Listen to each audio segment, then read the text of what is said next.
எந்த ஒரு விஷயமே பணத்துக்காகத்தான். ஒருத்தட்ட பழக்க வச்சுருந்தா கூட பணம் காசு இருந்தால் பழகுவேன்.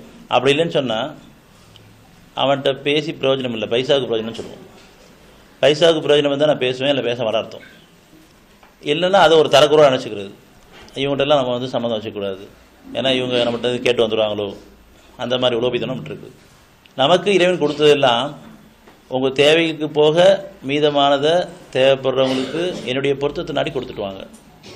அதுக்காகத்தான் பல பேரை செல்வந்தர்களாகவும் சில பேரை ஏழைகளாகவும் ஆக்கி வச்சுருக்காங்க. இதை நாம் தவறும் பொழுது யார் இன்றைக்கி ஏழைகளாக இருக்காங்களோ பலவீனமாக இருக்காங்களோ அவங்களே உயர்த்தி இவங்களே தாழ்த்திடுவோம். இப்படி நம்ம அனுபவங்கள் நம்ம பார்க்காதவும் கிடையாது. நமக்கு கீழே கஷ்டப்பட்டவங்க ரொம்ப பேர் வந்து நீங்கள் நல்லா இருப்பாங்க. யார் வந்து வசதி வாய்ப்பு கொடுக்கப்பட்டிருக்காங்களோ அவங்க ரொம்ப மோசமான நிலைமை போகக்கூடியன்னு நம்ம பார்த்துருக்கோம். அவங்கள நம்ம சொல்கிறது அவங்களாம் ரொம்ப வாழ்ந்து கெட்டவங்க, அப்படி இல்லை, கெட்டு வாழ்ந்தவங்க. ஏன்னா நன்மைக்கான கூலி நன்மை தான்.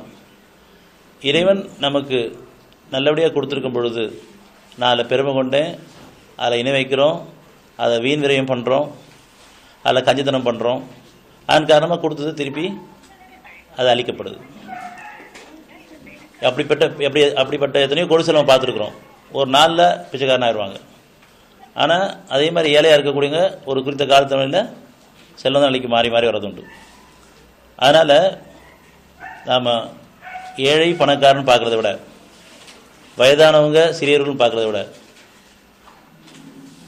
படித்தவங்க படிக்காதவங்க பார்க்குறத விட உணர்றாங்களா உணரலையா, மனசாட்சியை உணர்றாங்களா, தான் செய்யக்கூடிய தவறு உணர்றாங்களா உணரலையா, உணர்ந்தவர்கள் உணராதவர்கள். இப்போது நமக்கெல்லாம் உணரக்கூடிய ஒரு பக்குவத்தை இறைவன் கொடுத்துருக்கான்.